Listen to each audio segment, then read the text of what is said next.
Olá, navegantes, sejam todos bem-vindos. Que bom estar falando com você, aqui é o Ângelo.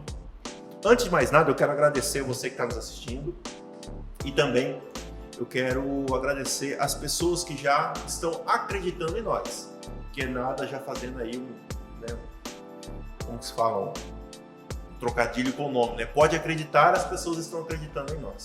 Primeiro eu quero agradecer ao pessoal da É Demais, que deram essa caneca aqui linda, bacana para nós, tomamos a nossa água. E também eu quero agradecer, você viu aqui, Gomes, a poltrona tá bem branquinha, né? Bacana. Ao pessoal da Poderosa Service. É um pessoal que faz limpeza e higienização de estofados e eles vieram hoje aqui. Show. E fizeram essa limpeza bacana para nós. Este programa é um oferecimento da Rede Interativa, né, Rede Interativa Web, e também pelo canal 23 da Lignet, e também é uma produção da Porto Studios. Você que quer a sua arte, quer um marketing, quer fazer algo bacana para sua empresa, para sua casa, para o seu evento, é só entrar em contato com a galera da Porto Studio, beleza? E também o nosso patrocinador master, que é a Betel Center. A Betel é um dos melhores shoppings gospel do Brasil. Então tem tudo lá, tem Bíblia, tem som, tem iluminação, tem presentes, livros, tudo que vocês quiserem, a Betel Center entrega para todo o Brasil. Somente isso, nós vamos lá, eu estou aqui com o meu convidado. Eu vou falar o nome que ele usa, depois eu vou perguntar o nome dele completo. Aí complicou. Gomes, seja muito bem-vindo, obrigado. Meu camisa 1 ou camisa 12? Camisa 1, né? Camisa 1? Camisa 1, eu sempre acostumei. Prazer, pastor. Desde quando eu recebi o convite, já agradecido, né? Porque nós temos que espalhar aquilo que nós recebemos, né? Então, mas todos me conhecem como Gomes, mas o Gomes é só nome de profissão. Nome de profissão. Lá em casa a mãe chama de Aurélio da Silva Gomes. A mãe é? A mãe é Maria Bárbara Gomes. Maria Bárbara Gomes. E nós somos 12 irmãos, alguns deles com nomes bem criativos, do meu finado pai, Antônio, tinha um nome normal, mas ele inventou alguns nomes para nós que eu não encontrei em nenhum lugar do mundo, nessa minha andança aí pelo mundo. O nome é? Aurélio da Silva Gomes. E dos outros 12, tem mais algum? Olha, tem Ereulane, que não é mulher, é homem. Tem Zait, tem Liberso. Eu conheci uma mulher chamada Tuesdite. Tuesdite. O pai era diabético. Aí deu o nome de Tuesdite. Eu estudei com um menino chamado Aureliano. Aureliano, é mais parecido. Mais alguma coisa assim. Mas a gente encontra Aurélio, né? Tem até um dicionário, né? Mas Aurélio com H, nunca teve. Nunca encontrei mesmo. Mas aí, no esporte, Gomes, foi você que colocou ou te batizaram mesmo? Não, eu cheguei no Cruzeiro no ano de 2002. No ano de 2002. Não, aliás, no ano de 2000. O diretor do Cruzeiro me chamou lá no escritório dele, né? E disse assim, poxa vida, como que o Galvão Bueno vai narrar você saindo do gol? Sai do gol, Aurélio, não tem como, né? Sai que é tua, Tafarel, sai disso. Isso, né? Exatamente. Então ele disse assim, poxa, você não tem um apelido? Eu falei, não tenho um apelido. Mas qual que é seu sobrenome? Eu falei, da Silva Gomes. Ele falou, tá aí, Gomes. Pronto. Então pegou Gomes aí, todos me conhecem. Eu não ainda o nome daquele goleiro do Atlético Paranaense, tem chama de Santos, né? Então deve ser algum nome aí. Provavelmente. Bom, mas vamos lá, eu sou um cara interesseiro, a gente já começou o nosso papo, mas eu quero saber se você trouxe meu presente. Claro. O meu presente, eu falo presente vou fechar aqui para não dar fazer propaganda de graça. Né? Trouxe assim bem embalado, né? Um presente que você me disse de algo que talvez descarte. Você não estava usando. Eu não estava usando. Isso aqui é algo que eu não estava usando. Não sei Se usarei um dia, talvez desse time não, mas se eu usarei um dia profissionalmente. Mas Vamos lá, ver o que é, hein? Dá uma olhada aí. Compre, Não é porque nós. eu tô...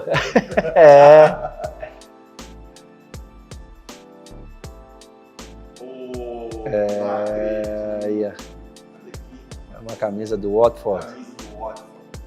Com essa camisa aqui ele entrou para a história da Premier League. Foi, nossa. 2 pênaltis em um jogo só.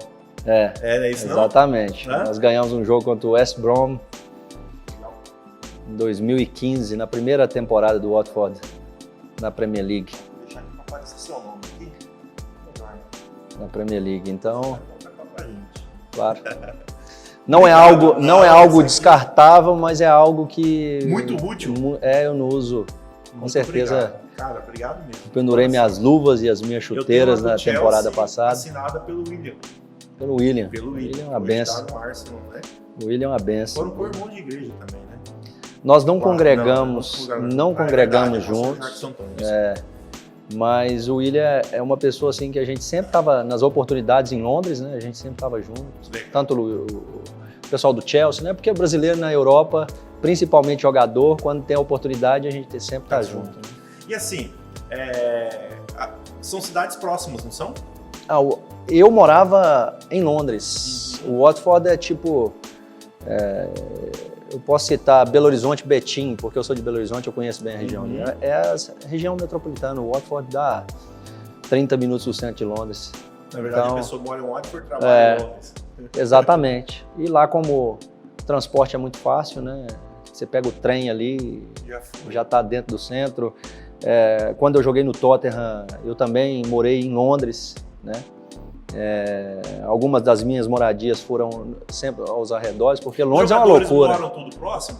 Não, depende do clube, né? Porque Londres é muito grande, então os jogadores gostam de morar fora de Londres, porque Londres é uma loucura, né? Os CTs, os centros de treinamentos dos times são aos arredores de Londres, então se você mora dentro de Londres, para sair de casa às 7 horas da manhã, 7h30, para um treinamento às 9 horas da manhã, você não consegue chegar. Então você tem que usar os veículos. Exatamente. É diferente, né?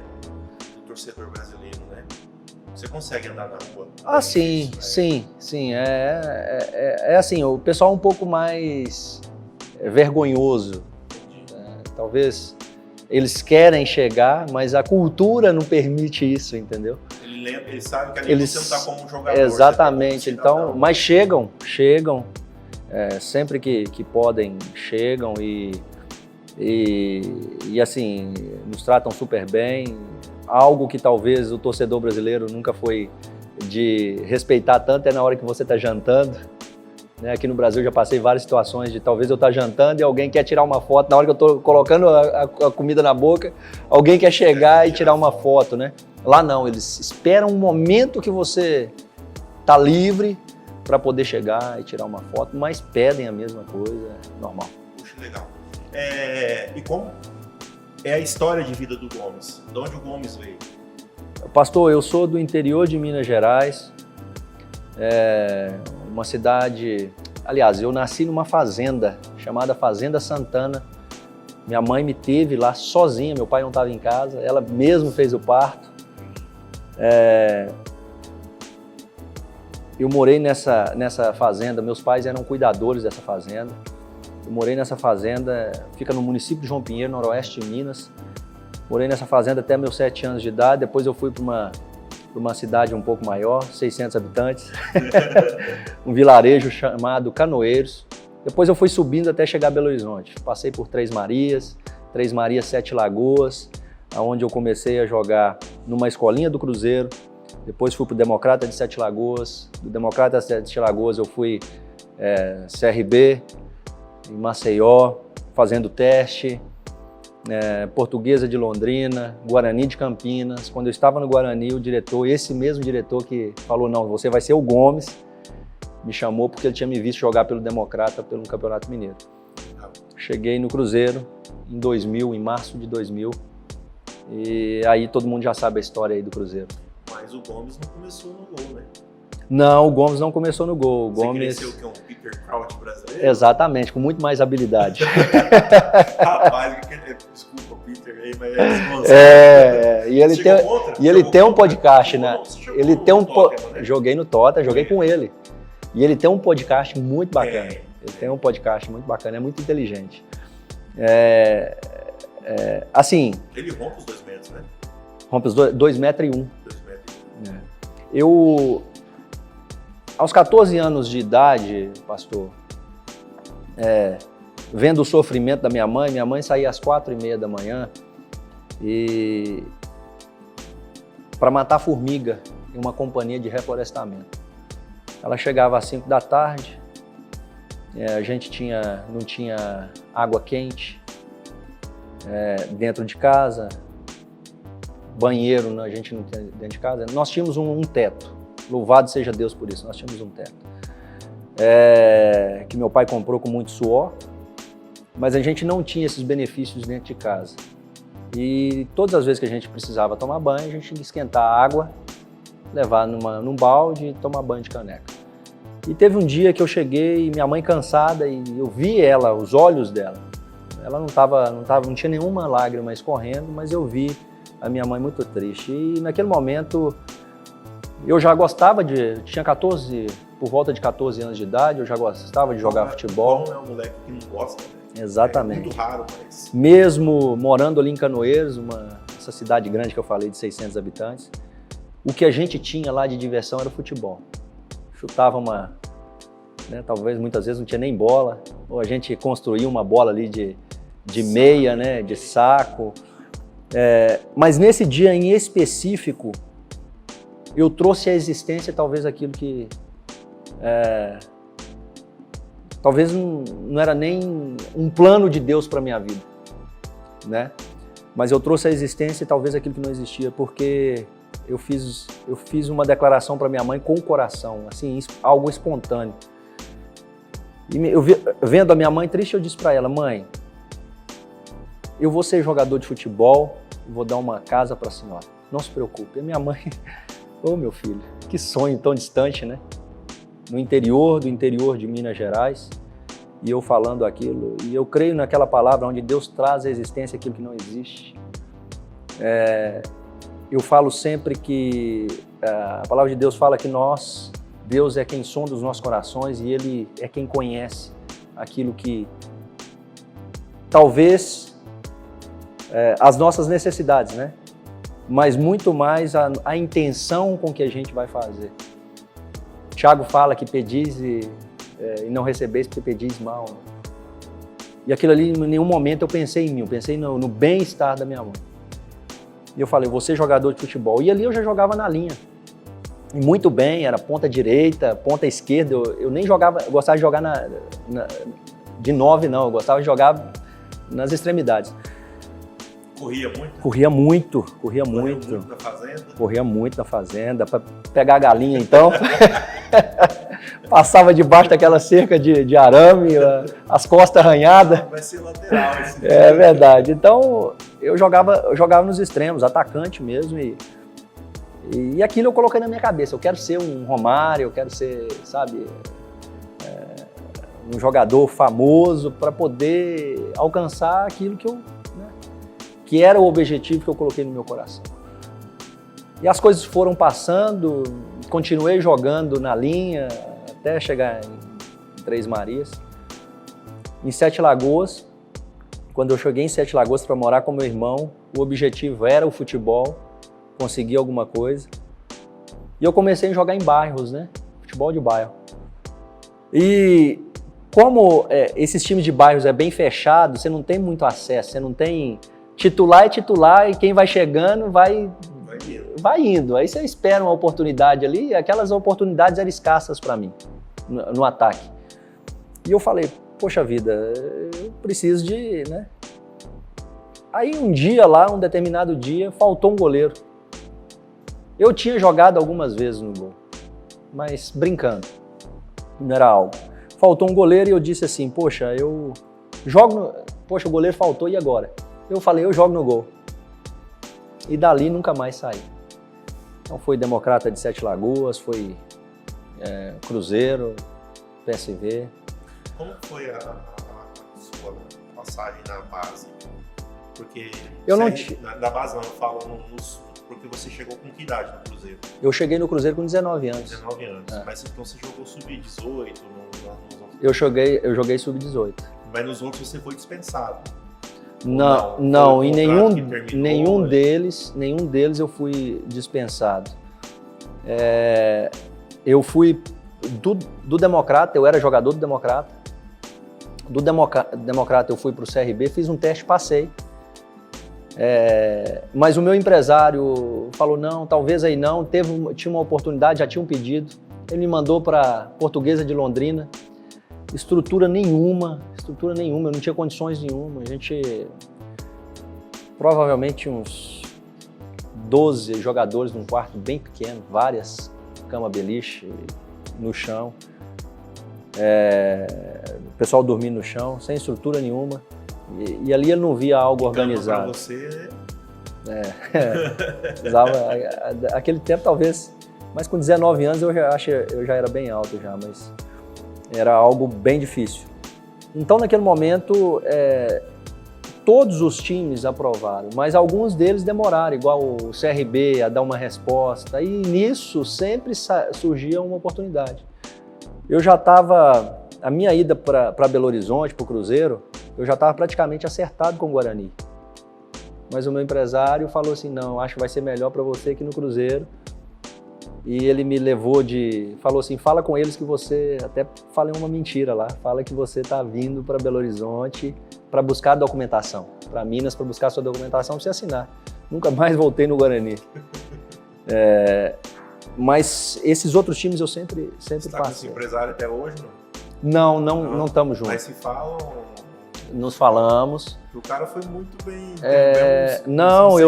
Assim, eu louvo a Deus mesmo por Deus ter colocado ele no meu caminho. Me ajudou muito durante muitos anos. Eu sou muito grato ao que ele fez. Mas você.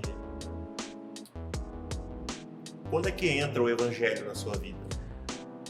O Evangelho entra na minha vida, ou seja, eu nem digo que o Evangelho entrou na minha vida, pastor, porque eu fiz muitas coisas, não por Jesus, eu fiz muitas coisas... É justamente isso que eu ia te perguntar, porque assim, desde pequeno, você vem falando de fé, né, de acreditar no que você chega e fala com a sua mãe, eu vou ser. Sim. E aí, até então, tudo que vai se encaixando aqui, né, na sua vida, é uma história de fé. Uhum. Mas assim, mas desde quando você confessou, falou assim, não, é isso, agora eu entendi por que tá dando certo a minha história. Olha, eu acho que Deus já escreve, né? Já escreve, independente se você é cristão, se você confessou ou não, Deus já escreve, porque Ele já sabe o final da sua história. Ele já sabe qual que é o final. O que muitas pessoas passam por algumas situações, todo cristão vai passar por alguma situação.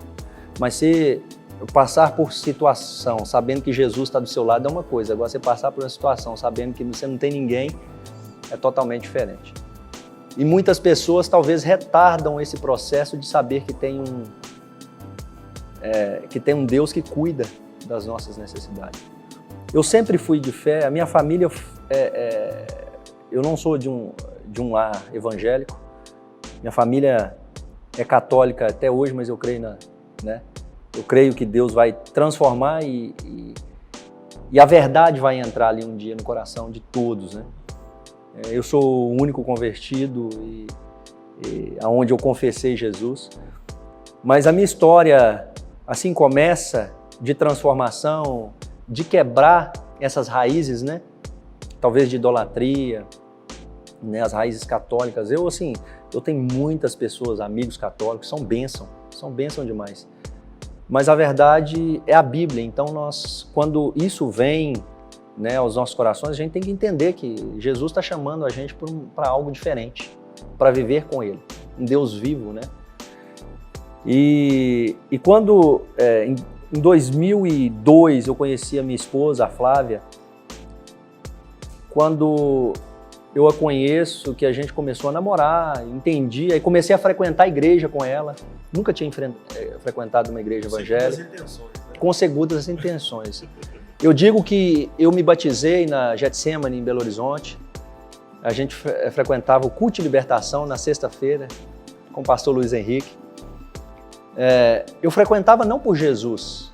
Eu não me batizei por causa de Jesus, eu me batizei por causa da minha esposa, da Flávia.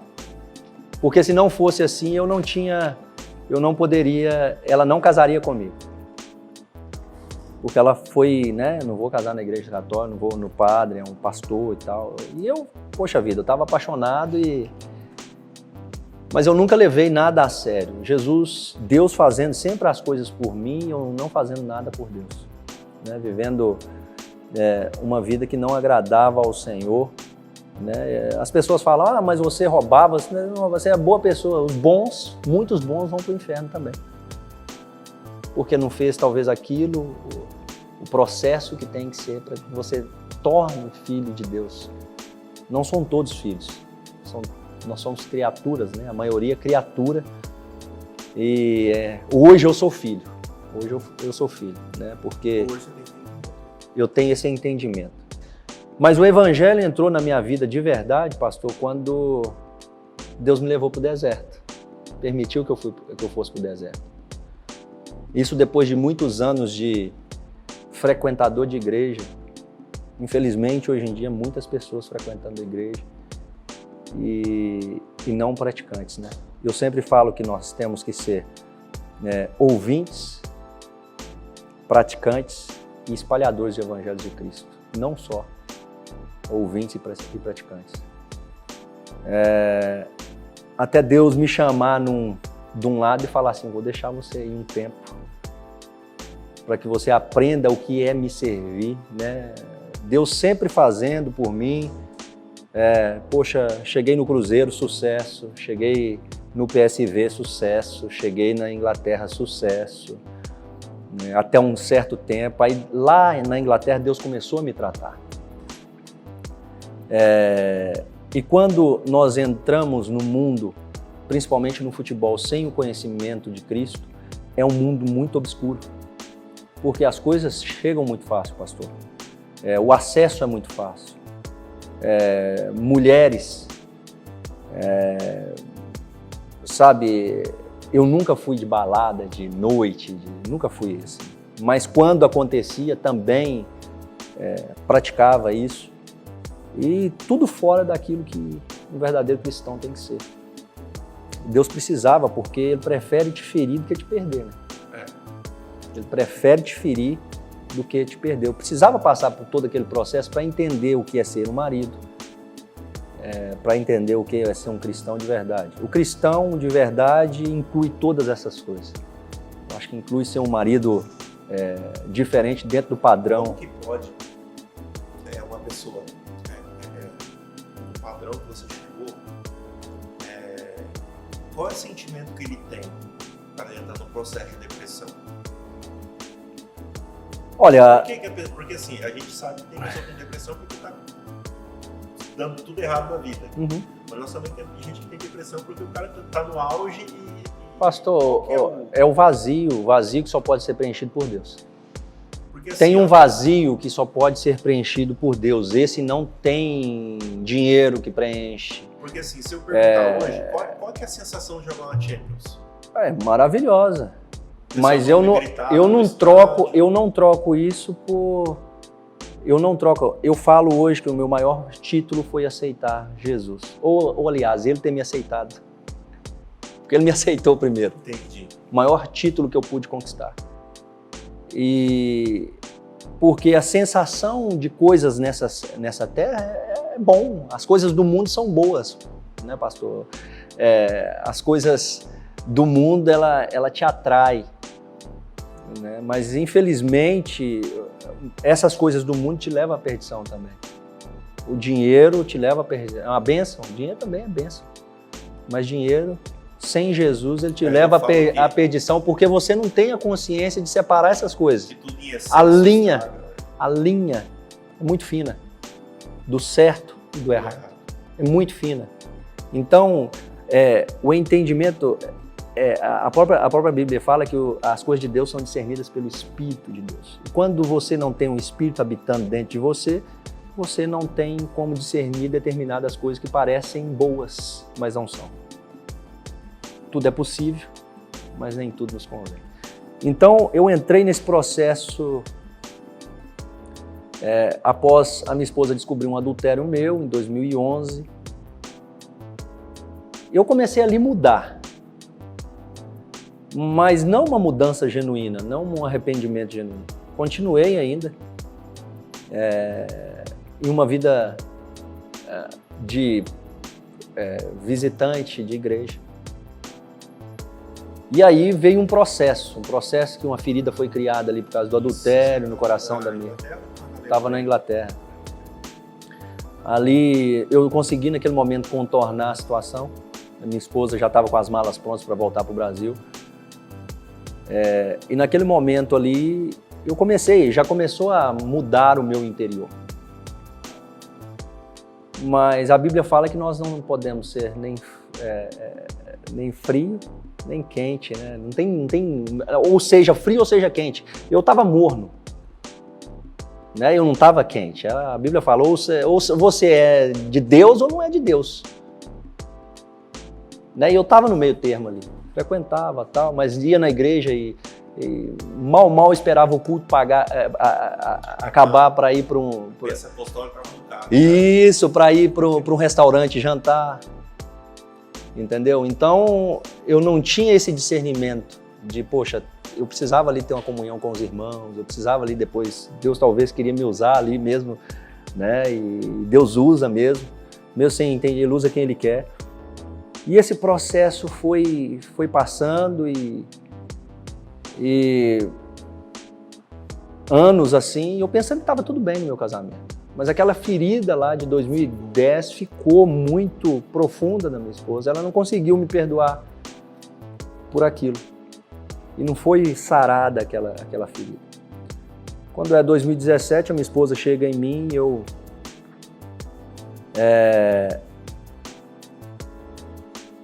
e me fala, poxa, eu não sei o que está acontecendo comigo.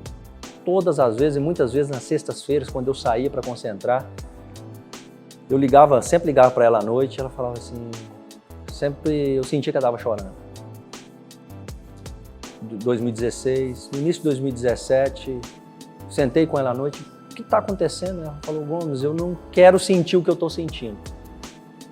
Mas eu não quero falar também que ela não gosta de falar, de se abrir. E aquilo, ela estava sozinha, sofrendo com aquilo há anos. Eu não quero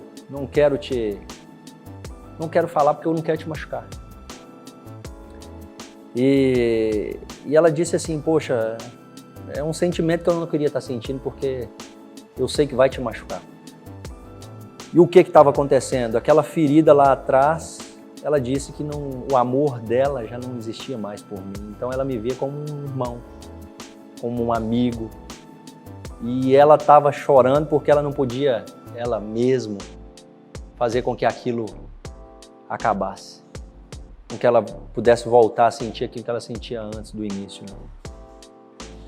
Tentei contornar toda a situação ali naquele momento. Passou um tempo, isso foi no início de 2017. Mais para o final de 2017, setembro de 2017, nós tivemos uma discussão, ela fez uma viagem, terminou o nosso casamento por mensagem. Ali, naquele momento, eu falei assim, que solução que é essa? Que vai mudar essa história? Nesse meio termo de tudo, frequentando a igreja ou estava do mesmo jeito ainda? Não, a gente frequentava a igreja todo sábado. Toda quarta-feira, a gente ia na igreja. Mas não tinha uma conversão genuína minha, pastor. Não tinha uma entrega da minha vida por inteiro para Deus, sabe? Eu estava no meio termo ali. E quando... Aí eu caí em si, falei, poxa vida, eu estou perdendo a minha família. Porque a minha esposa já mandou uma mensagem muito decidida, eu tenho a mensagem toda aqui. Que estava terminando, que não conseguia mais e que ela queria o divórcio. E ali eu falei, poxa, Deus, eu preciso de Ti. Na hora que eu falei isso, começou um processo de transformação na minha vida. E esse processo de transformação foi longo, foi durante 3 e continua sendo, porque até a volta de Jesus.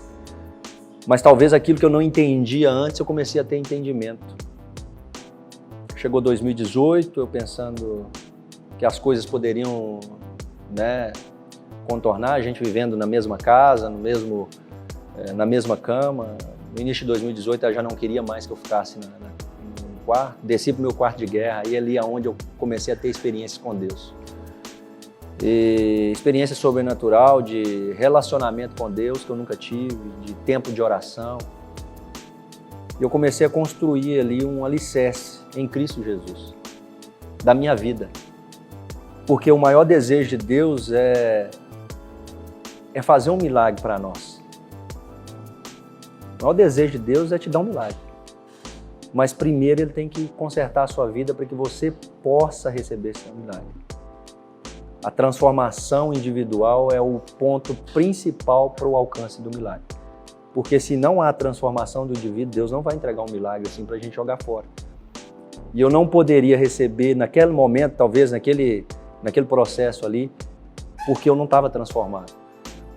E muitas coisas começaram a acontecer, esse processo de oração, esse processo de engajamento com o povo de Deus, na igreja, no corpo de Cristo.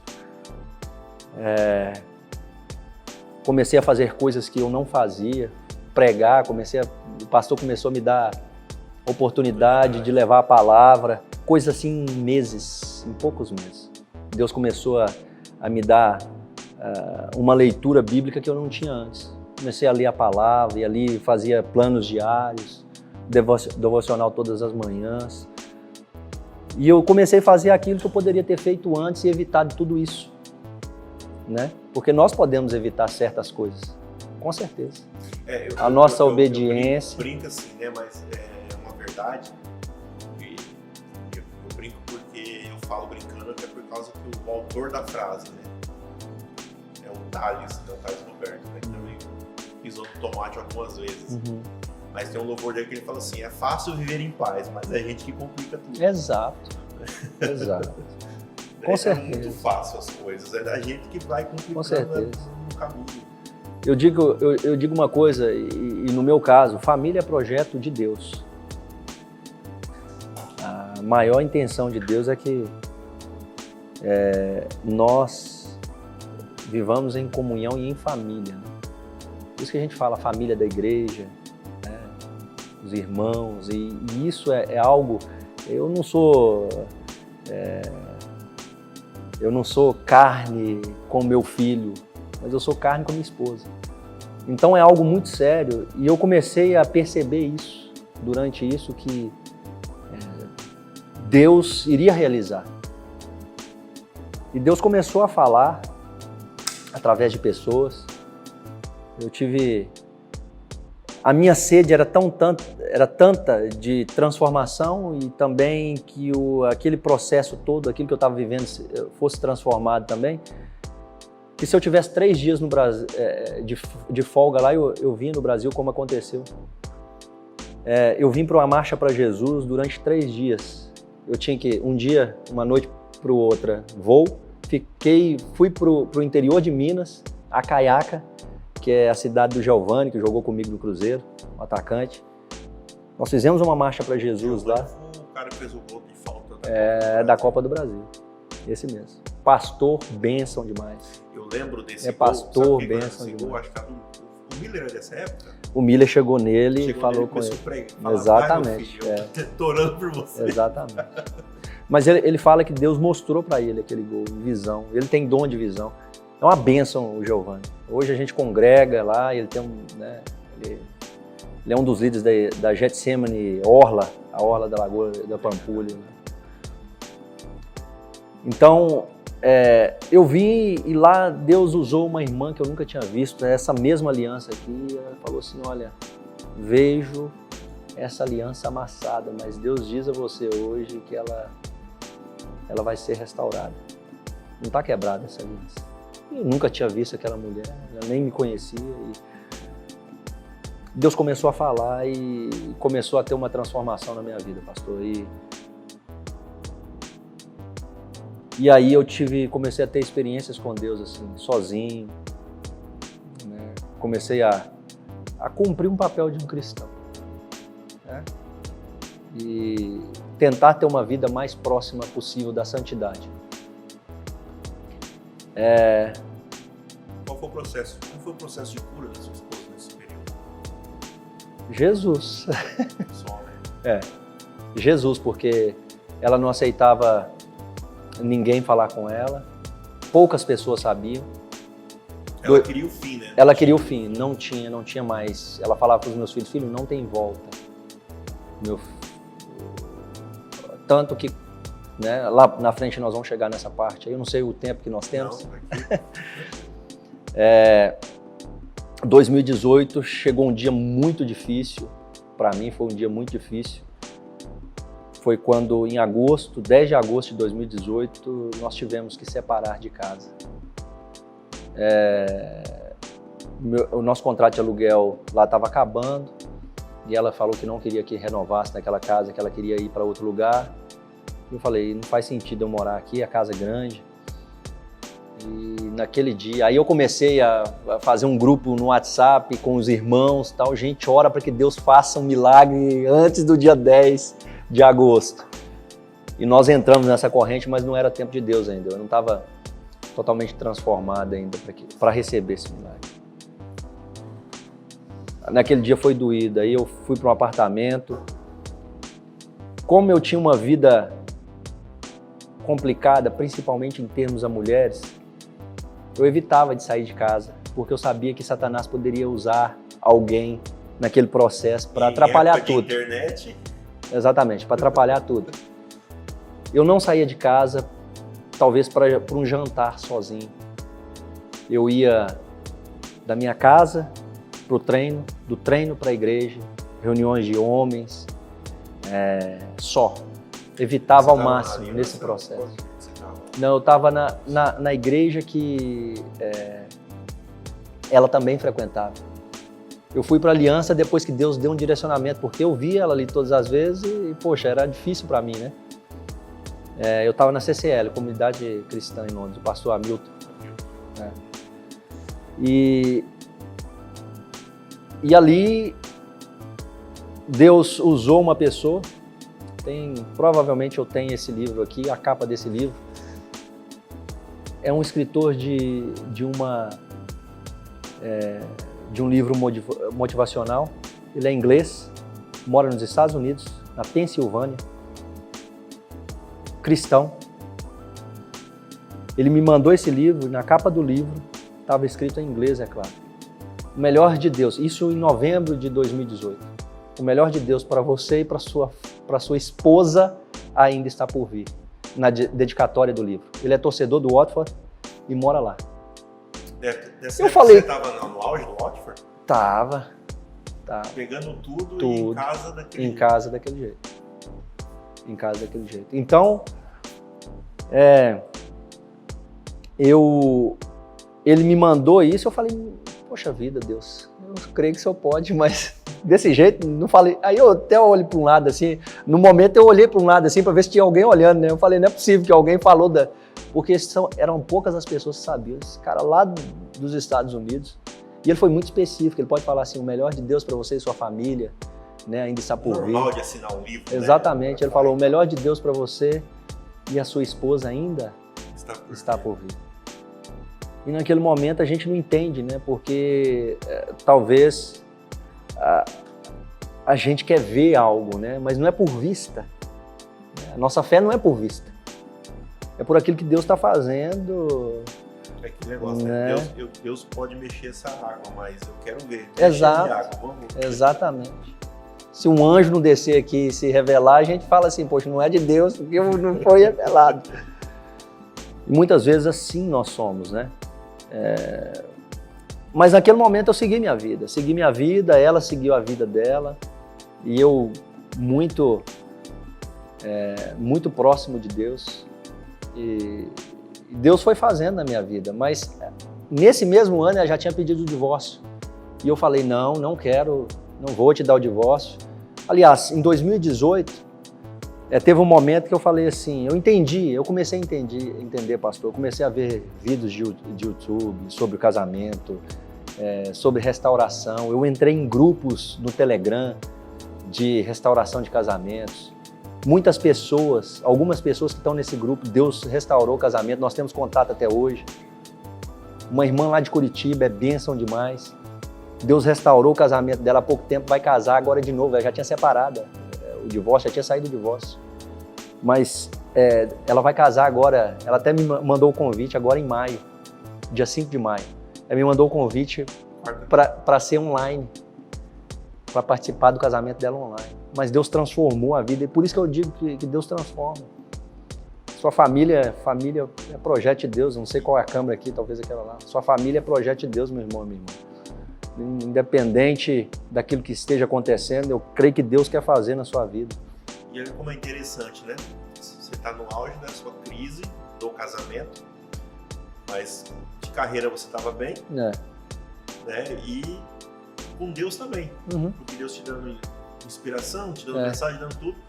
E aí o que eu acho mais interessante é que Deus, claro, o MAC foi bênção para todo mundo, né? Mas o cara sai de Goiânia e vai para onde? Vai para Londres. Vai para Londres. E eu começo a frequentar a igreja dele. Começa a frequentar a igreja. E vejo o testemunho. Chega em Londres 2018. Eu vejo o testemunho dele. E o primeiro vídeo de restauração de casamento que eu vi, falando sobre o casamento, foi um congresso, foi um congresso que ele fez em São Paulo, do Josué Gonçalves. Ele fez esse congresso e o primeiro vídeo que eu vi sobre casamento, entender um pouco mais o que é o casamento, foi dele. E aí depois eu venho a começar a frequentar o direcionamento de Deus. No final de 2017, mais ou menos, ele falou assim, tô indo embora. Eu falei, cara, mas o que tá acontecendo? Não, eu acabei de conversar com o pastor Horaci, né? Orseni. Eu vou lá ajudar eles com o Éder e tudo mais. E é interessante porque ele vai, chega lá e agora ele tá de volta. Então, é como se fosse a sua missão é ajudar o Gomes. Exatamente, mas é assim que Deus faz, pastor. É assim que Deus faz. Deus prepara. E o interessante de quando Deus realiza é porque a gente não percebe os mínimos detalhes. Os detalhes de Deus. Deus é detalhista quando Ele vai fazer algo na sua vida. A maioria das vezes, Ele usa uma pessoa, Ele usa alguma circunstância ao seu redor para te mostrar, poxa, eu vou fazer, fica firme. Mas o processo, ainda tem um processo a ser percorrido. 2018, a minha esposa pede, eu já estava no meu quarto de guerra, a gente estava junto ainda, pede o divórcio.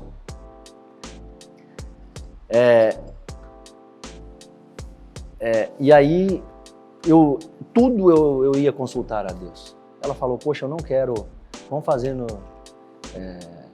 o divórcio consensual, eu não quero brigar com você, eu gosto de você, vamos ficar bem e tal.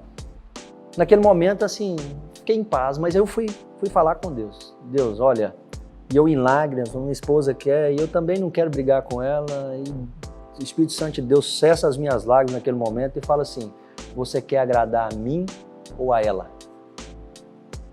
A primeira vez que eu ouço a voz de Deus assim, audível. Eu cesso as lágrimas e vou procurar. Gálatas, se eu não me engano, 1:10 fala convém a mim agradar a Deus ou aos homens? Porque se eu for agradar aos homens, eu não seria servo de Cristo.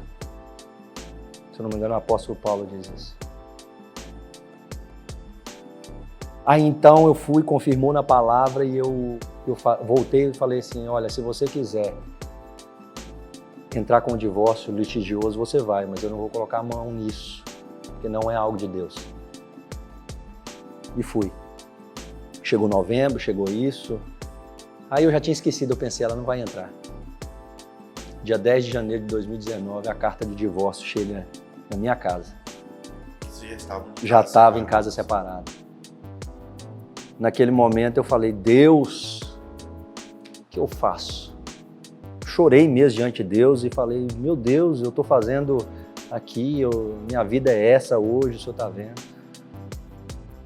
E numa desses contatos aí Eu conheci algumas pessoas e uma das pessoas, quando chegou isso, eu falando com ele por telefone, ele fala assim, ó, você tem que provocar seu milagre. Provoca o seu milagre. Toca o coração de Deus. Eu falei, mas o que eu vou fazer? Ele falou, o que tem aí em Londres que você pode fazer de diferente? Eu falei aqui, nem monte não tem para ir no monte. Vou fazer o quê para tocar o coração de Deus? Gelo. Isso era em janeiro. Eu falei assim, tem um parque aqui, tá frio, eu posso acordar de madrugada e eu já acordava de madrugada para orar toda madrugada. Durante esse processo eu posso citar as noites talvez que eu não tenha acordado de madrugada, que não tenha jejuado de manhã no treinamento lá, era Deus que sustentava, né? Eu ia pro treino em jejum. Ia pro treino em jejum. Então, abri um propósito de 21 dias. Lá, os meus companheiros lá eram as raposas, porque tem muita raposa em Londres. Fui para um parque onde tem um morrinho, tem vídeos aqui. Tem raposa em Londres? Tem raposa em Londres, e muita. E nos parques, principalmente, não, elas ficam passando assim no quintal da sua casa.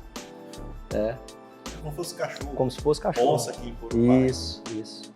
Então, as minhas companheiras ali, gelo, chuva, aquela chuva com aquela nevezinha, gelo lá.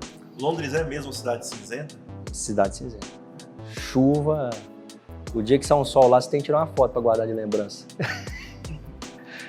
Então, eu fiz esse propósito e Deus começou a mandar pessoas.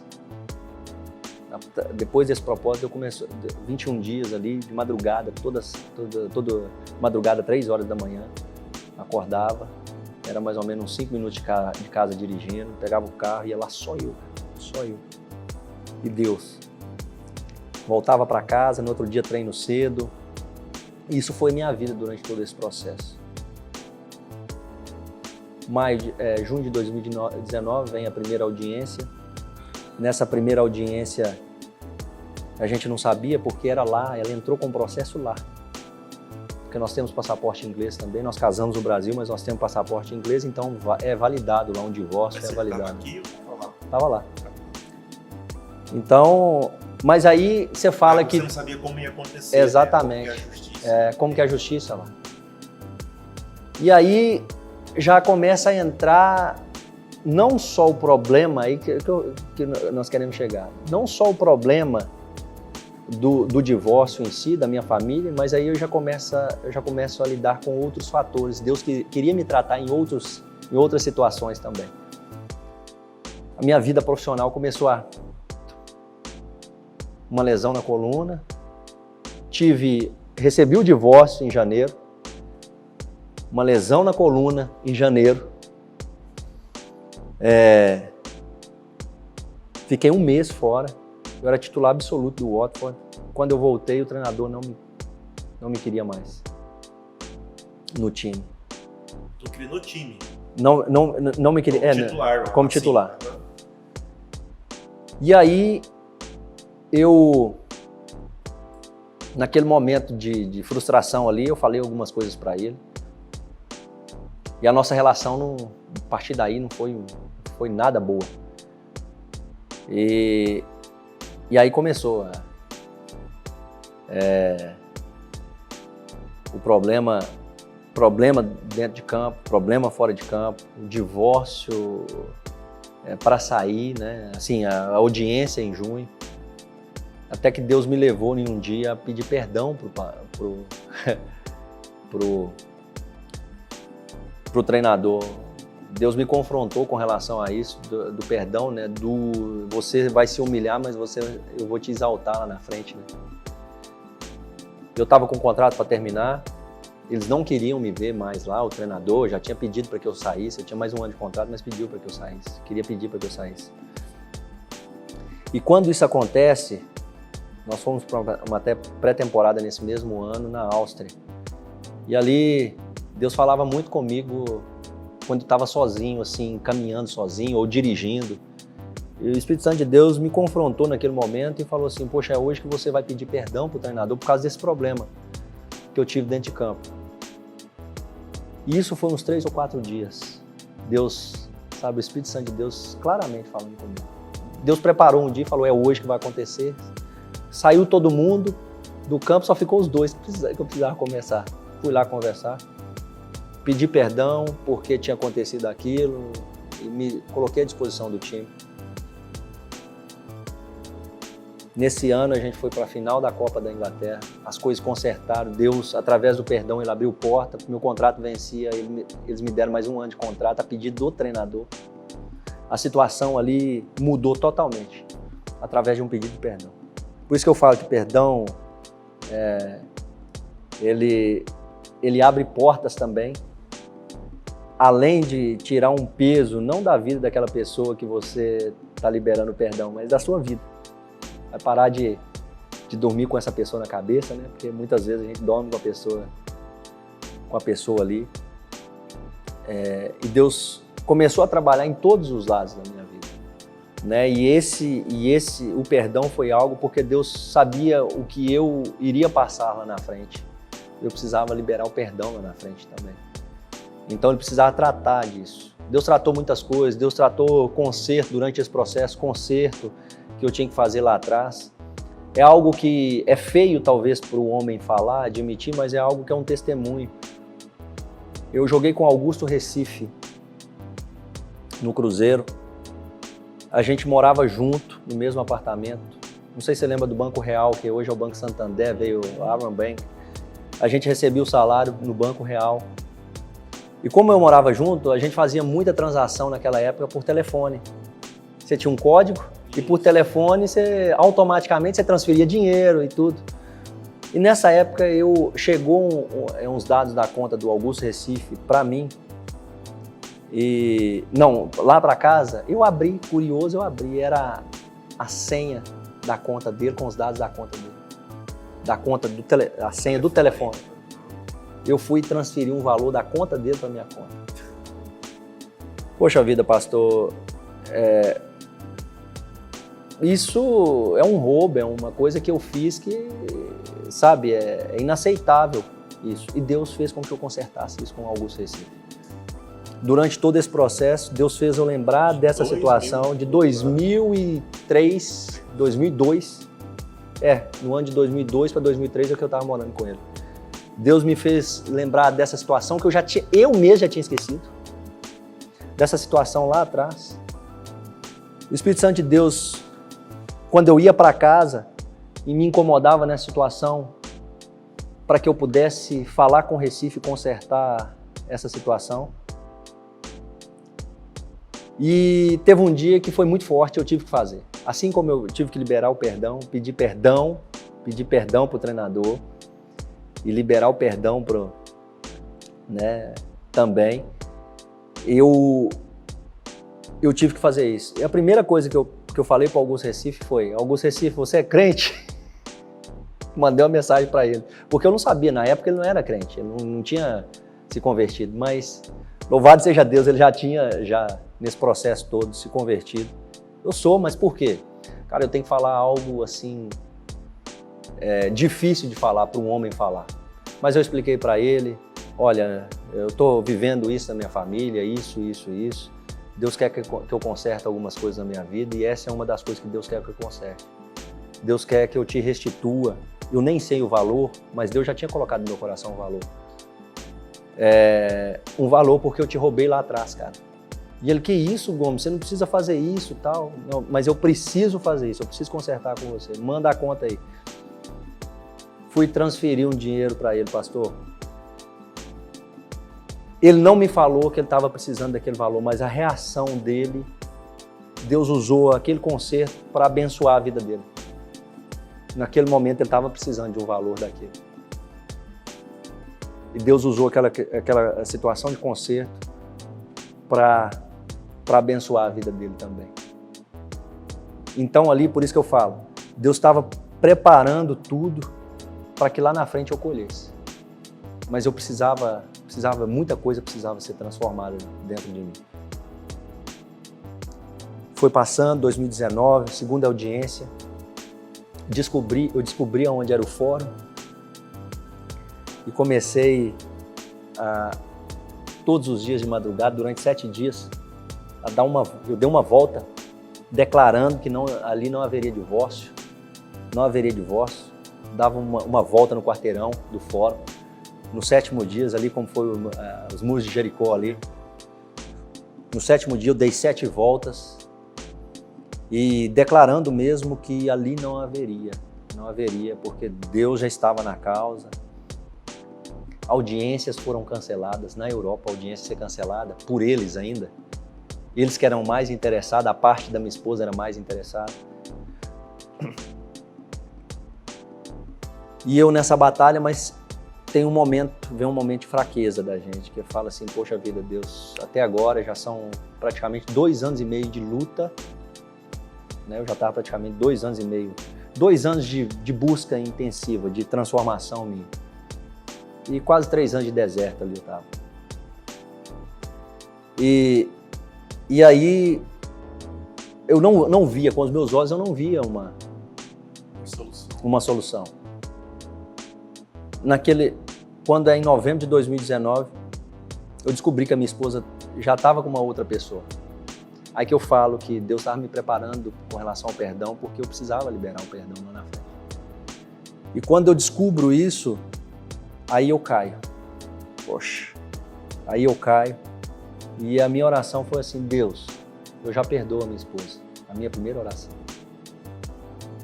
Mas eu não consigo mais, eu estou fraco. Não consigo mais seguir. Mas está entregue nas suas mãos. O que o Senhor quiser fazer. Eu falei, eu vou seguir a minha vida, Senhor. Eu vou seguir a minha vida. E aí quando eu falo isso, eu acho que era tudo que Deus queria. Que entregasse nas mãos dele. Porque eu estava muito focado, né, pastor? Eu costumo dizer assim, acho que é a frase que todo cristão tem que falar, que é a frase que Deus mais gosta de ouvir. É tipo, é só Deus. É somente aí, que Deus Senhor. Fala assim, é só eu agora? Então exatamente, deixa eu trabalhar. Exatamente.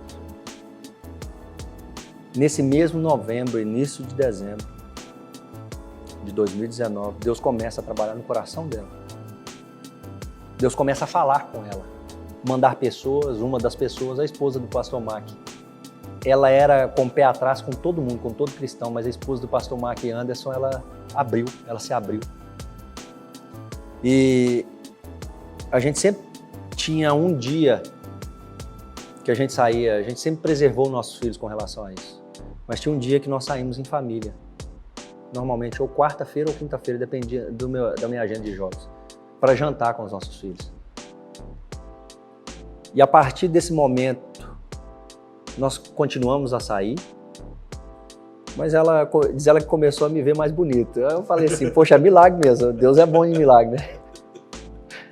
Aí ela começou a ver com outros olhos a família.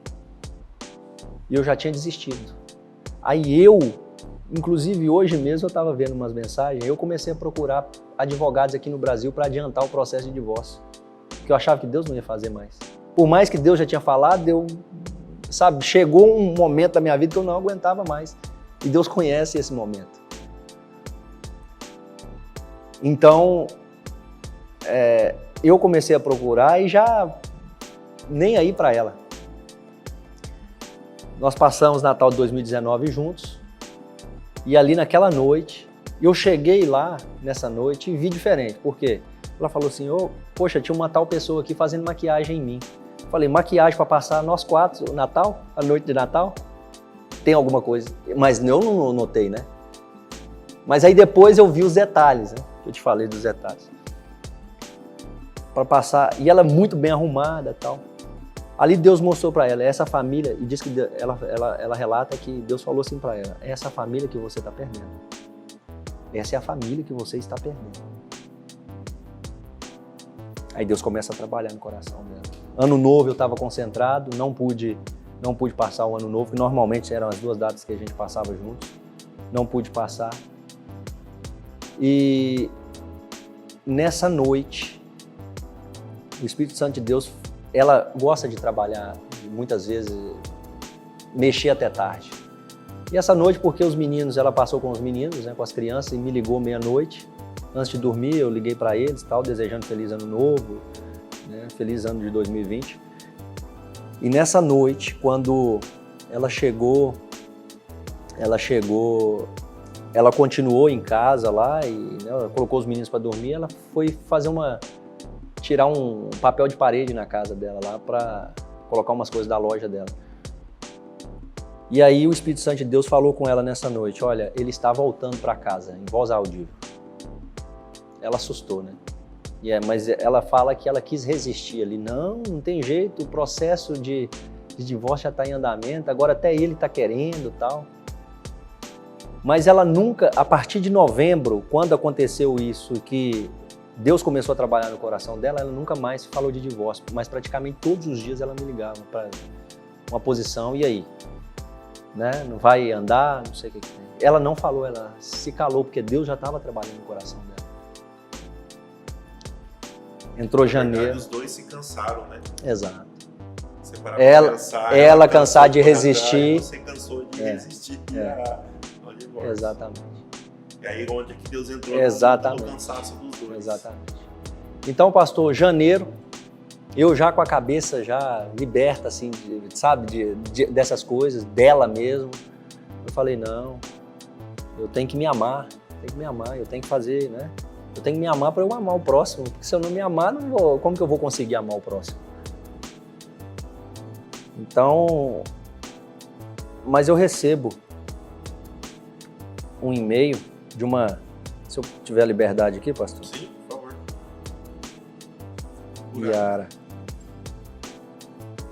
Yara Campos, 8/1/2020. É um e-mail um pouco longo, mas vou tentar resumir aqui, tá? Ela fala assim, boa noite, Gomes, acho que posso te chamar assim, né?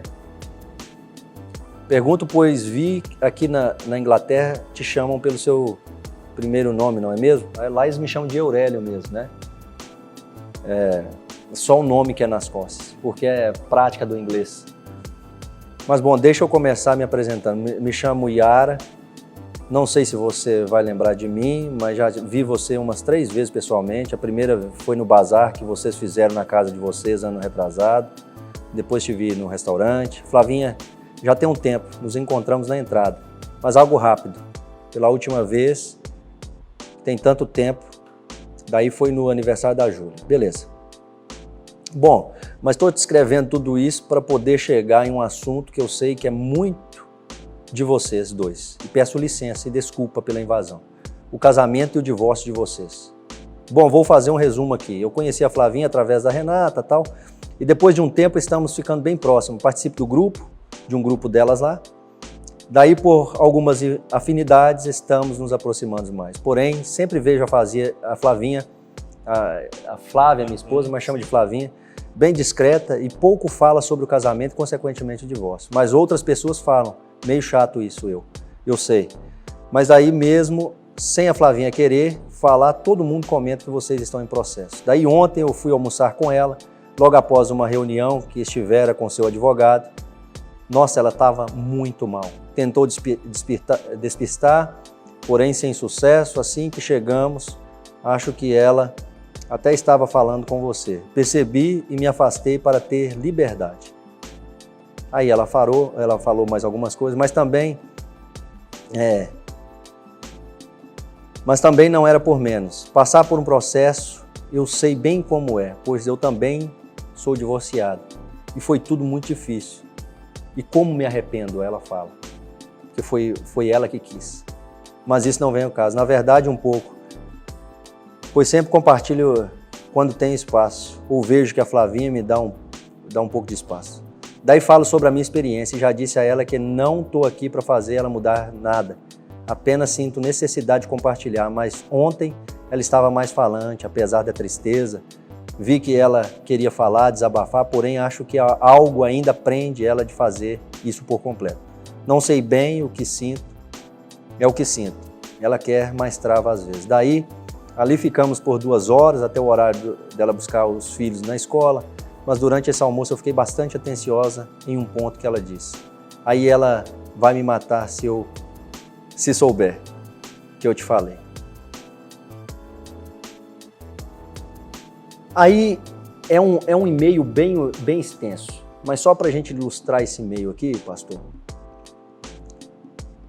Deus usa aquela moça para despertar algo em mim. Isso era à noite, no dia 8/1/2020, tá ali o e-mail. Louvar a Deus pela vida dessa Yara também, que eu nunca, talvez erro meu, não entrei em contato para agradecer ela, que ela foi tão importante. Porque ali naquele momento, a hora que eu recebi aquela mensagem, que ela falou assim, o que eu sinto que ela tem é amor ainda, e despertou algo em mim, né? Porque ela fala assim, eu sou evangélica desviada e Deus tem que trabalhar na minha vida também e tal. Aí depois eu preguei para ela também, no e-mail de volta, aproveitei a oportunidade. Mas Deus usou essa moça, falando, poxa, eu me arrependi porque eu achava que não tinha amor e amava assim o meu marido, mas quando eu voltei ele já estava casado com outra pessoa, 6 meses depois.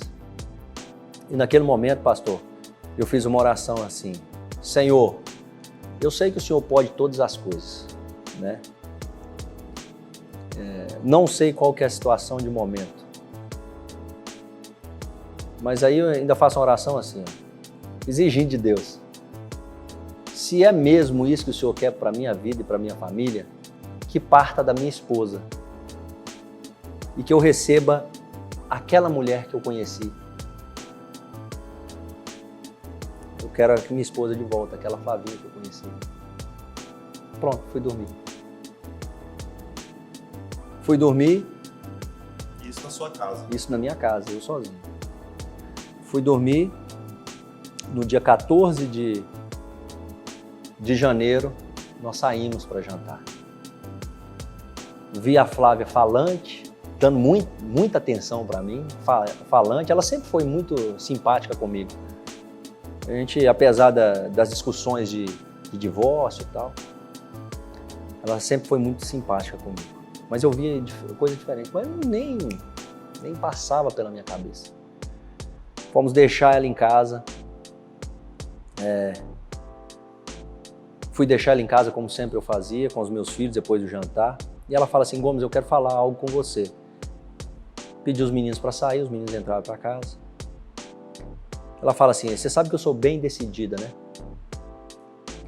E quando eu tomo a decisão de alguma coisa, eu não volto atrás. Ela falava para o pastor Hamilton, o pastor Hamilton fez uma pergunta para ela, assim, se Jesus voltasse hoje e falasse que você, eu tenho livre-arbítrio. Ela respondeu isso para o pastor e o pastor ainda falou assim, misericórdia, minha filha. Ela relata isso hoje, misericórdia, minha filha. Então ela está com o coração bem endurecido. E ela falou assim, Gomes, eu tenho lutado por esse divórcio, mas eu não sei se eu quero mais. Dentro do carro. Beleza, eu assustei assim, eu falei, nossa, isso é... Mas naquele momento veio a minha oração de alguns dias atrás. Não, aliás. Aí ela me deu um beijo, um choquinho e saiu correndo. Ela fazia isso quando a gente começou a namorar. Quando chegava para deixar ela em casa, ela me dava um beijo e saía correndo. Eu lembrei da oração. Deus, traga aquela Flavinha que eu conheci. Caramba. Bom. Traga aquela Flavinha que eu conheci. Deus, mas que seja aquela Flavinha que eu conheci. E Deus trouxe aquela Flavinha que eu conheci. Ela saiu, foi embora, e eu sem saber o que estava acontecendo. Falei, nossa, cara, há poucos dias a mulher estava doida para o divórcio, e agora já isso, exatamente. E agora as coisas acontecendo. Eu ia jogar, isso foi numa quinta-feira, eu ia jogar no sábado. Depois do sábado eu tinha um casamento para ir. E no caminho eu falei, ela me liga e fala assim, me desculpa, eu não queria fazer dessa maneira, não queria que fosse dessa maneira, mas eu não sei o que aconteceu. A oração, né? Eu não sei o que aconteceu. Mas aí eu falo assim, eu falei com ela, nós precisamos de conversar, né? O que é isso? Nós precisamos de conversar. Aí eu falei assim, vamos conversar na segunda-feira. Ela, não, segunda tá muito longe, eu quero conversar agora. Eu falei, não, vou concentrar amanhã, sábado eu tenho um casamento. Ela falou, não, depois do casamento nós conversamos. Isso, o casamento ia ser 9 da noite, ia terminar meia-noite.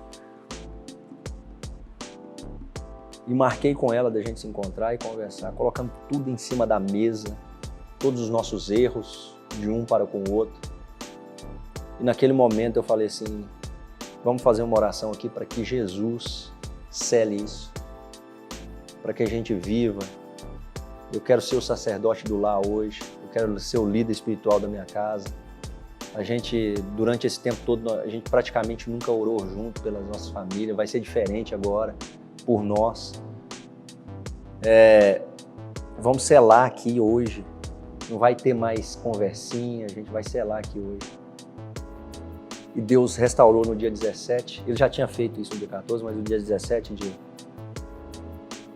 no dia 15, foi no dia 15, no dia 17, Deus selou a restauração da minha família. 11 dias depois, no meio da oração. Exatamente. Então, o que acontece? Quando o pastor...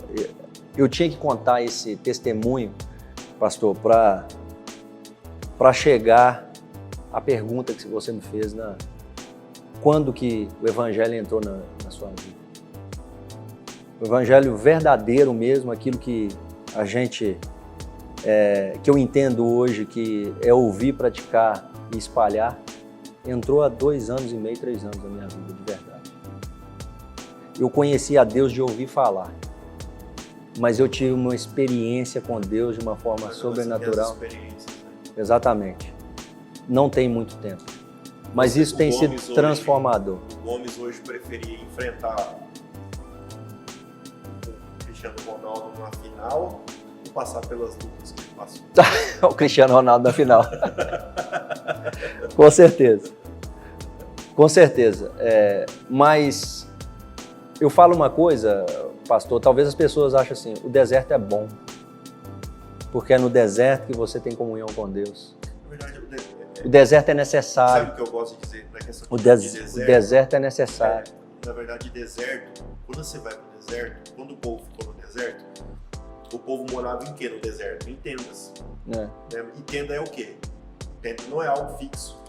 Tenda você desmonta e monta e vai para o próximo lugar. Então o deserto é lugar de travessia.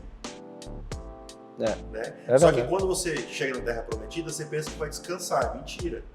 Porque quando na Terra Prometida é lugar de conquista. Você vai ter que batalhar para conquistar. Exatamente. Então no deserto você atravessa e Terra Prometida você vai conquistar.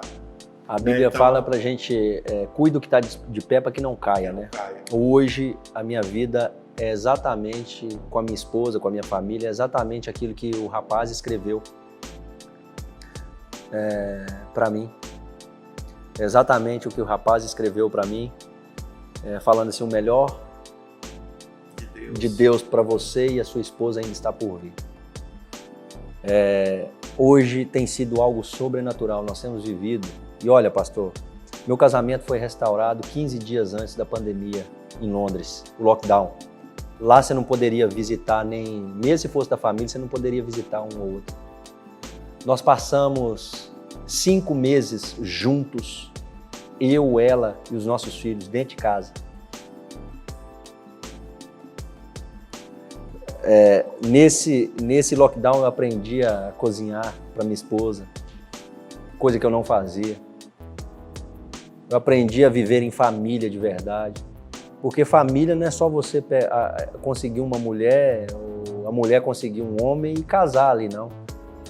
Vai além disso, é uma vida compartilhada. Sabe, ali eu aprendi isso naquele tempo.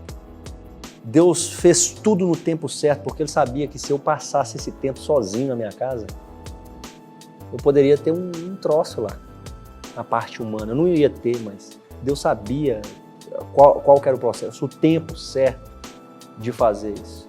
E 15 dias antes do governo decretar o lockdown em Londres, porque lá foi primeiro, nós começamos a morar na mesma casa, debaixo do mesmo teto novamente. O divórcio não saiu. Se tivesse saído, com certeza ele ia fazer, mas não é propósito de Deus. Eu declarava na palavra. Deus, a palavra do Senhor diz, o Senhor fala que o Senhor abomina o divórcio, então não vai ter divórcio aqui não. Tudo que eu tinha respaldo dentro da palavra, não colocando Deus na parede, mas falando para Ele, dentro da palavra, sobre a minha família, sobre a minha vida. Eu aprendi nesse tempo a orar pelos meus irmãos, eu aprendi a orar pelos outros, eu aprendi a sentir a dor do outro. Sabe, porque eu sei que tem muita gente, hoje em dia, pastor, a melhor coisa da vida é quando você recebe uma mensagem assim, ó. E eu falo isso para glorificar o nome do Senhor, de pessoas que... Tem um rapaz que me procurou que mora na Itália, passando pelo mesmo processo. E eu falando para ele, olha, irmão, não fica em cima da sua esposa, deixa sua esposa aí, deixa Deus trabalhar no coração dela. Deus quer transformar você, depois vai transformar qualquer dificuldade que você tem na vida. E ele falou assim, Gomes, há um dia apliquei o deixar ir, deixa ir. Em relação à minha esposa, e estou focado mais em mim, e você não faz ideia do quanto mudei. Até mesmo as minhas orações, que antes era voltada só à restauração do casamento, hoje já oro buscando mais de Deus para a minha vida, oro para ser batizado no Espírito Santo.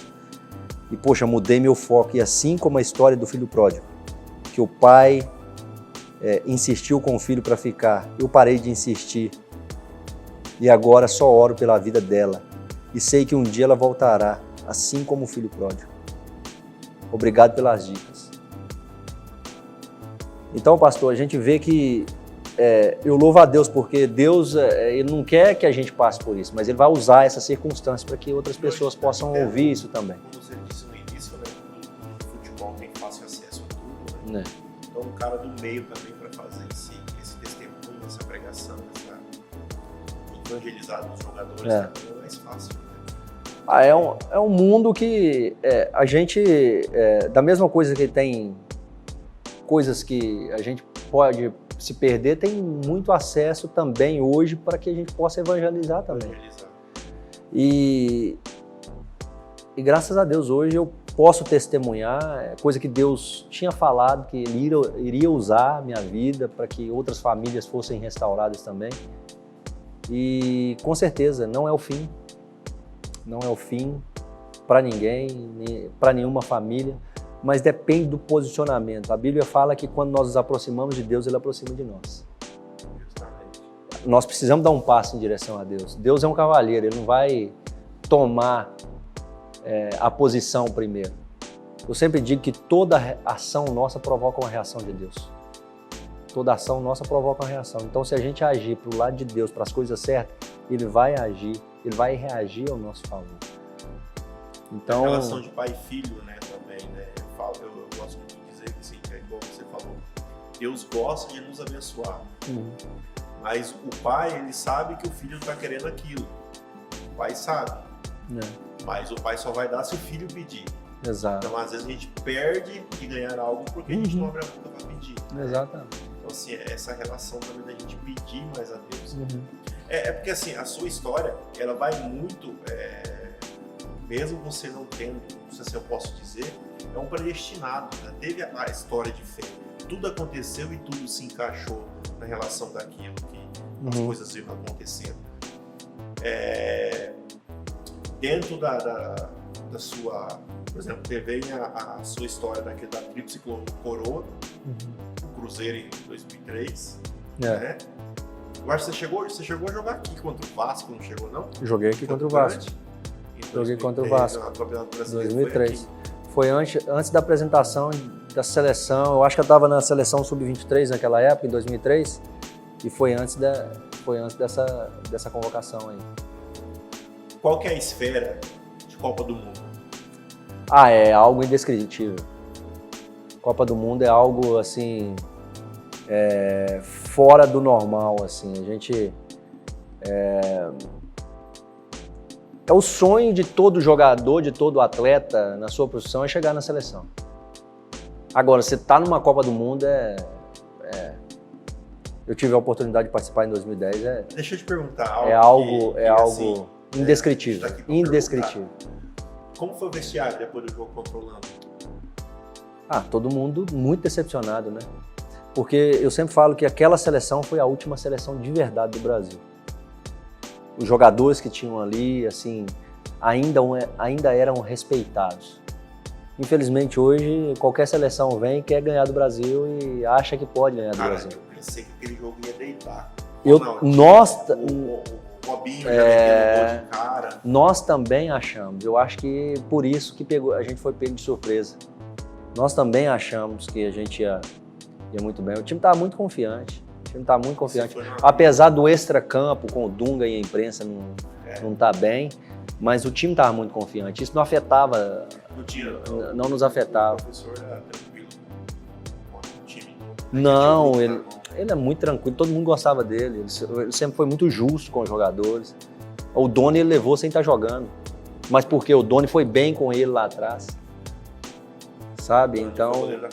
Isso, o Doni foi bem com ele lá atrás, então ele quis dar uma premiação pro Doni, sabe? Mesmo indo de terceiro goleiro. Uma coisa que eu fiquei bravo com ele é porque ele levou o grafite. É. Ele também não estava num bom, mas ele. Não, mas o grafite é um cara trabalhador, sabe? Assim, Você ele via isso. Com o Afonso, joguei contra o Afonso Alves, né?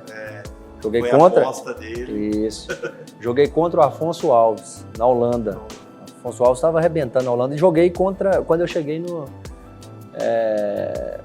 na Inglaterra também, que ele estava no Middlesbrough. Como é um menino que nasce numa fazenda, vai para uma cidade de 600 habitantes, aí vem para o auge, né, Cruzeiro, e aí vai para a Holanda, cara. É um susto. Aliás, a Holanda... É um idioma esquisito. E também a liberdade que tem no país, né? E goleiro, né? Naquela época ainda não tinha tantos goleiros brasileiros. Porque na época, assim, os times holandeses eram famosos porque eles vinham aqui e contratavam os atacantes. Então, o Romário foi para lá, o Ronaldo foi Marcelo Ramos foi para o PSV. E vários outros jogadores que foram para lá. Até jogadores desconhecidos que fizeram sucesso no PSV. Que é o que São Paulo, o Ajax faz hoje. Faz hoje com São Paulo. Que o PSV tem que voltar a fazer de novo. Vou dar um apertão neles lá. Assim, pastor, as coisas acontecendo muito rápido na minha vida, né? A Holanda eu já conhecia porque nós participamos de um torneio lá, mas eu nunca imaginava jogar na Holanda um dia. Eu participei de um torneio lá com o Cruzeiro. E assim, pra mim era tudo novidade. Agora, chegar uma proposta para você, na época eu estava com a mão quebrada, o PSV mesmo assim queria, de um clube conhecido, onde o Romário e Ronaldo jogou, poxa, é algo sobrenatural, mas quando você chega lá, você assusta um pouquinho.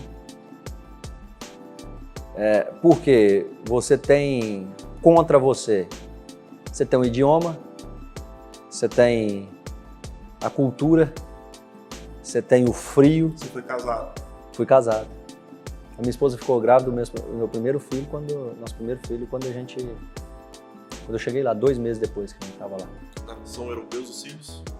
Nasceram aqui, ela veio para o Brasil, né? Foram fabricados lá e vieram para o Brasil, né? Ela veio para o Brasil. Então. Não, eles não nascem com cidadania brasileira. Nós temos hoje por tempo de Inglaterra, né? Entendi. Nós temos a nacionalidade britânica, né? Por tempo de Inglaterra. Então, quando eu cheguei lá, eu encontrei outra barreira, a imprensa principalmente. Por quê? Acostumada a grandes goleiros, a Holanda revelar grandes goleiros. Como que o PSV, um dos principais clubes da Holanda, vai contratar um goleiro e brasileiro ainda? Para substituir um goleiro que estava há 10 anos no clube holandês. Então, aquilo fechou um pouquinho, mas os primeiros 3 meses foram difíceis. Vander Gomes. Os primeiros 3 meses foram bem difíceis, assim.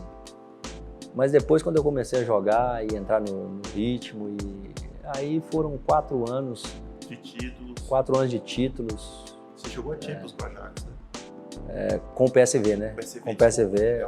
Nós chegamos... eu disputei 3 anos a Champions com o PSV. 4 anos a Champions com o PSV. Quando eu cheguei lá, o time já estava classificado. No ano que nós fomos para as semifinais, nós perdemos as semifinais para o Milan. Foi o ano que o Liverpool foi campeão. O Milan foi para a final com o Liverpool. 3-0, 3-3 e vitória nos pênalti. O time do Liverpool, o time do Milan fez 2-0 contra a gente no San Siro e ganhamos em casa de 3-1. Mas eles fizeram o gol fora de casa.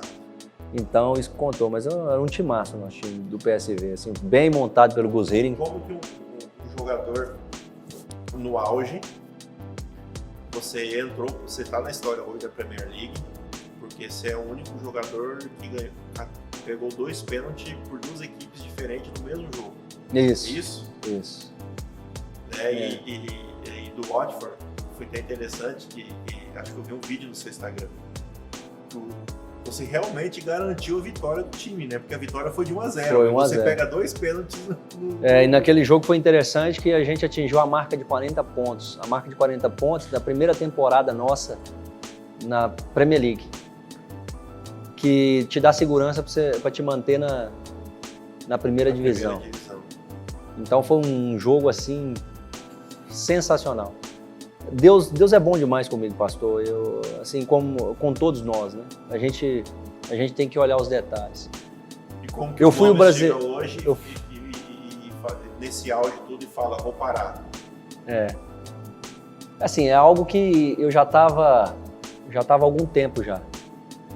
Mas o próprio Deus nunca deixou, porque uma das coisas que Deus falou nesse tempo todo é que eu estava negando a Ele.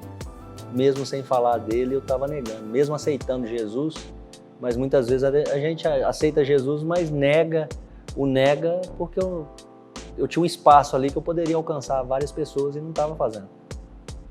Né? Que era no meio dos próprios atletas, falar de Jesus ali para... tanto que a BBC veio depois fazer um documentário comigo. A BBC tem um programa gospel lá há 40 anos. E aí quando eu comecei a falar de Jesus ali, quando eu comecei a me abrir mais o meu Instagram para falar de Jesus, aí sim é onde Deus começou a agradar. Se declarar, né? Exatamente. Mas eu estava me preparando já há uns 4 anos. E assim, teve um determinado tempo que eu queria que acontecesse, porque eu não queria estar no meio dessa situação toda de problema da minha família e tudo. Eu queria me distanciar. Mas aí eu entendi que o problema nosso nós temos que encarar de frente. Não adianta você correr do seu problema. Tem que encarar, levanta, joga uma água no rosto e vai embora. Sabe? Então, não aconteceu, mas esse momento já estava preparado. Tanto que eu tinha um contrato, o time caiu no ano passado, na minha última temporada, nós caímos, mas subiu agora de novo, subiu para a Premier League. E eu estava com um contrato novo, renovado, se o time permanecesse na primeira divisão. Eu já tinha assinado um contrato com o clube, o clube queria que eu ficasse. Mas eu disse, se ficasse na primeira divisão, eu continuaria, senão era o tempo de Deus para mim naquele lugar. E eu resolvi porque não aconteceu nada assim direcionado, que eu senti que foi direcionado por Deus. A minha volta para o Brasil foi direcionada por Deus, nós oramos com relação a isso. Deus direcionou todas as coisas. Mas essa parada era algo que eu já estava há bastante tempo já, me preparando. Na verdade, o pessoal já vai trabalhando na cabeça antes, né? Para depois não... Sinto falta do dia a dia, da rotina, sim, sinto falta. Apesar de que tinha dia lá que eu não suportava mais tá naquele mesmo dia a dia por 20 anos, né? 20 anos você fazendo as mesmas repetições e, sabe, tendo aquele mesmo ambiente. Manter o corpo em alta manter performance. o corpo em alta performance. Então, hoje eu como coisa que eu não comia antes, na quantidade que eu não comia antes. Né? Tudo no tempo de Deus, né? Tudo no tempo de Deus. Depois que você saiu, veio o Fábio já? Do Cruzeiro? Não, primeiro foi o Arthur, que assumiu. O Arthur era o goleiro reserva. Depois veio o Doni. Doni veio da Europa daí, não foi? Não sei, eu acho que é do Juventude. E depois veio o Fábio, porque o Fábio já tinha estado no Cruzeiro em 2000. O André foi antes de você? O André foi antes. Até recebi uma foto hoje onde eu estava correndo com o André. Tava eu, o Arthur e o André correndo lá. O André, ele teve uma lesão muito grave. Foi até no jogo, né? Isso.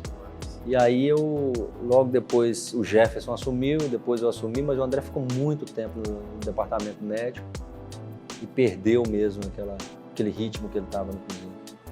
Você se considera uma pessoa privilegiada? Talvez abençoado. Talvez abençoado.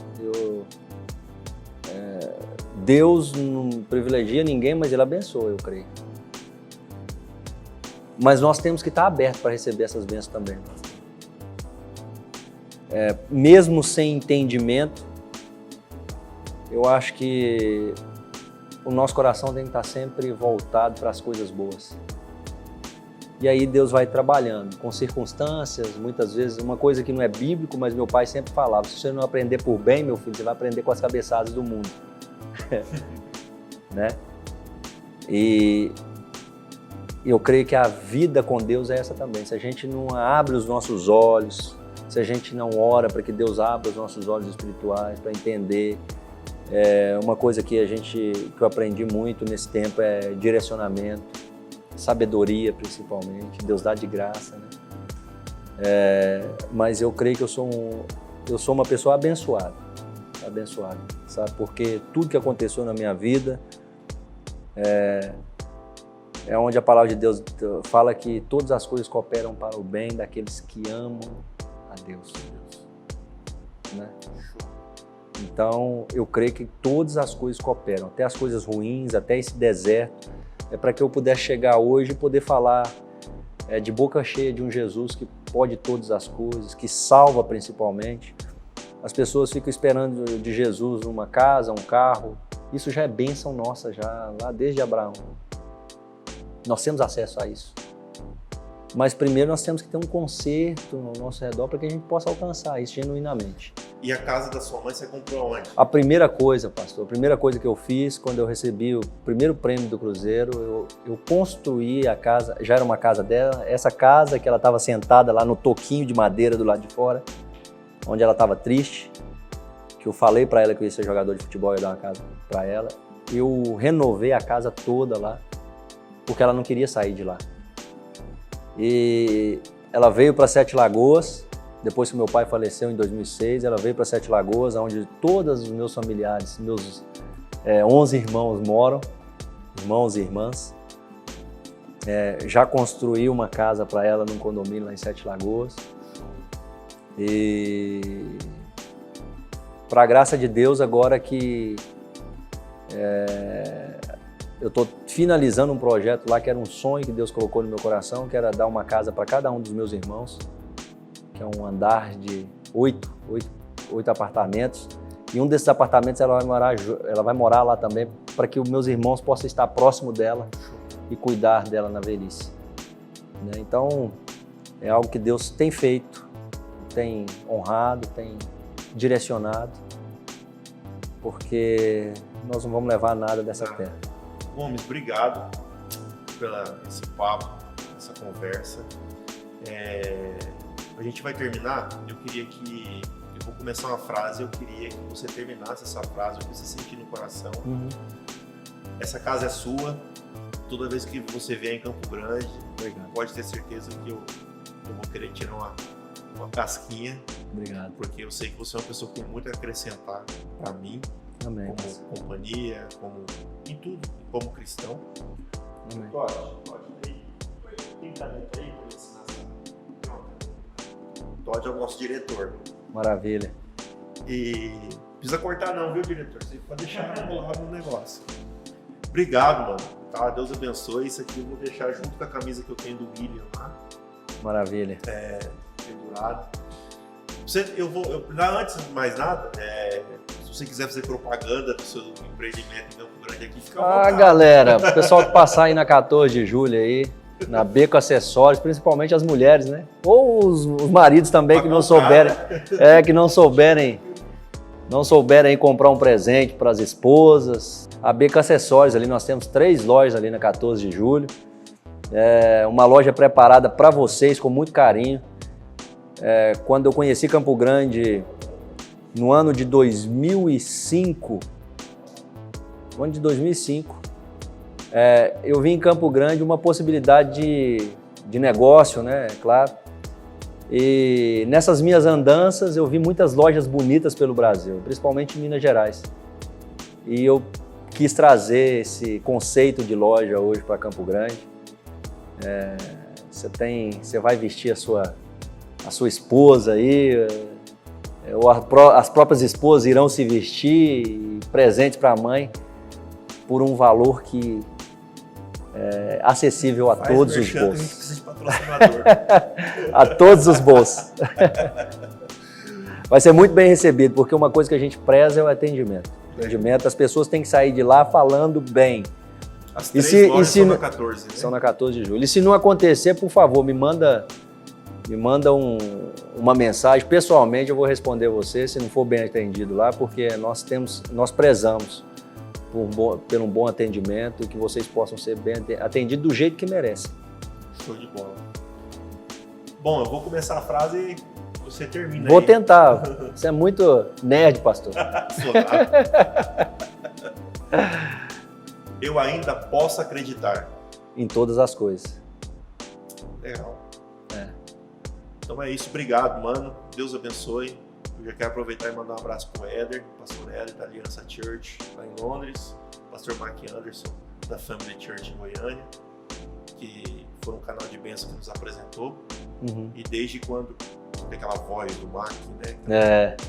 Locutor. Ele falou, olha, tem um rapaz, inclusive acho que ele tá aí em Campo Grande. O Éder também falou. Obrigado pela recepção. Eu sempre fui um cara muito vidrado no esporte. E acho que pelo tamanho eu dava em tudo, né? Eu dava, ir jogar vôlei dava certo, jogar handball dava certo. Aliás, deixa eu te contar algo. Eu sou de Mundo Novo, uma cidade do interior aqui do Mato Grosso do Sul, hoje tem em torno de 11 mil habitantes. E aí eu fui goleiro, né? Inclusive nós temos um time aqui da igreja chamado Chelsea. Olha. Né? Nós éramos a sede, juntou com o Chelsea e fez o Chelsea. Bacana. O nosso maior rival era o Guaná Madrid. Que é o bairro chamado Guanandi aqui, aí também o centro da igreja deram o nome de Guaná Madrid. Aí depois começou a surgir o Bayern de Santa Emília, começou a surgir os nomes dos times na igreja, isso. Bacana. Né? E eu tinha 11 anos de idade e eu fui me batizar. E aí você faz um curso de batismo, depois que você faz o curso de batismo, durante 3 meses você vai para um crivo. E depois do crivo, de 3 pastores, os 3 tinham que te aprovar. Se um dos 3 não te aprovasse, você estava fora, você não batizava. Até hoje, nos anais da Assembleia de Deus em Mundo Novo, o único reprovado na história se chama-se Ângelo. Meu Deus, misericórdia! Eu fui reprovado pelo meu tio no crivo, porque eu fazia educação física. Rapaz! Com 11 anos de idade. E aí foi, na verdade, acho que foi meu primeiro trauma com igreja, assim, e tudo mais. Até o meu tio tipo, se você quer que a igreja digite uma carta, a gente manda essa carta para a escola para te dispensar da educação física. Era a condição que eu tinha para batizar. Eu falei, não, eu me batizo depois. Aí, no dia do batismo, a cidade pequena tem que fazer, você vai para a igreja. Aí todo mundo se batizando e você lá respondendo as perguntas por que você não se batizou. Mas bom, mais uma vez te agradecendo, obrigado. Pessoal, obrigado por vocês terem acompanhado até aqui. Curta nossas redes sociais, tá? Instagram, Facebook e YouTube, ambos são @podeacreditarpodcast. Então é só você digitar isso e aí você já vai lá curtindo a nossa página, tanto no YouTube, Facebook e Instagram. Beleza? Aqui é o Ângelo, muito obrigado por ter acompanhado. O meu desejo para você é que essa semana você tenha uma fé do tamanho de um grão de mostarda. Valeu!